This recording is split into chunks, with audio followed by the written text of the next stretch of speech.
Hello everyone, welcome to my YouTube channel. Let's know. দৰ্শকসকল মোৰ আজিৰ এই ভিডিঅ'টিত মহান শিল্পী জুবিন গাৰ্গৰ এটি এলবামৰ বিষয়ে মই আপোনালোকক দুআষাৰ অৱগত কৰিব বিচাৰিছোঁ। দৰ্শকসকল, মহান শিল্পীগৰাকীৰ প্ৰথমটি এলবাম বুলি ক'লে সকলোৱে হয়তো অনামিকা এলবামটিৰ কথাই ক'ব। দৰ্শকসকল, আচলতে অনামিকা এলবামটিৰ আগতো মহান শিল্পী জুবিন গাৰ্গে এটি অসমীয়া আধুনিক গীতৰ প্ৰথম এলবাম এটা ৰিলিজ কৰিছিলে। এই এলবামটিৰ নাম আছিলে ঋতু।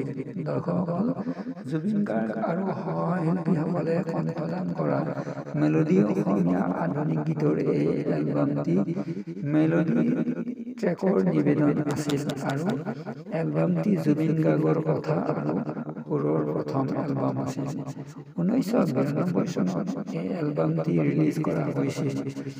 জুবিন গাৰ্গে ঋতু এলবামটিত দূৰণি দূৰণি নেদেখা দূৰণি, তুমি জোনাকী সুবাস আৰু তুমি জানো পাৰিবা সোণ শীৰ্ষক গীত তিনিটাত একক কণ্ঠ দান কৰিছিল।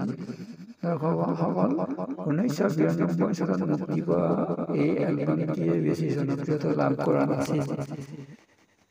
ইয়াৰ পিছত 1992 চনতেই জুবিন গাৰ্গে অনামিকা এলবামটি ৰিলিজ কৰি বেছ সমাদৰ লাভ কৰিছিল আৰু জনপ্ৰিয়তা অৰ্জন কৰিছিল। আৰু ইয়াৰ পিছতে জুবিন গাৰ্গে প্ৰফেচনেল ছিংগাৰ হিচাপে তেখেতে আত্মপ্ৰকাশ কৰিব পাৰিছিল। দৰ্শকসকল, আশা কৰোঁ মোৰ এই ভিডিঅ'টি চাই জুবিন গাৰ্গৰ প্ৰথমটি এলবাম ঋতুৰ বিষয়ে আপোনালোকে শুনিলে।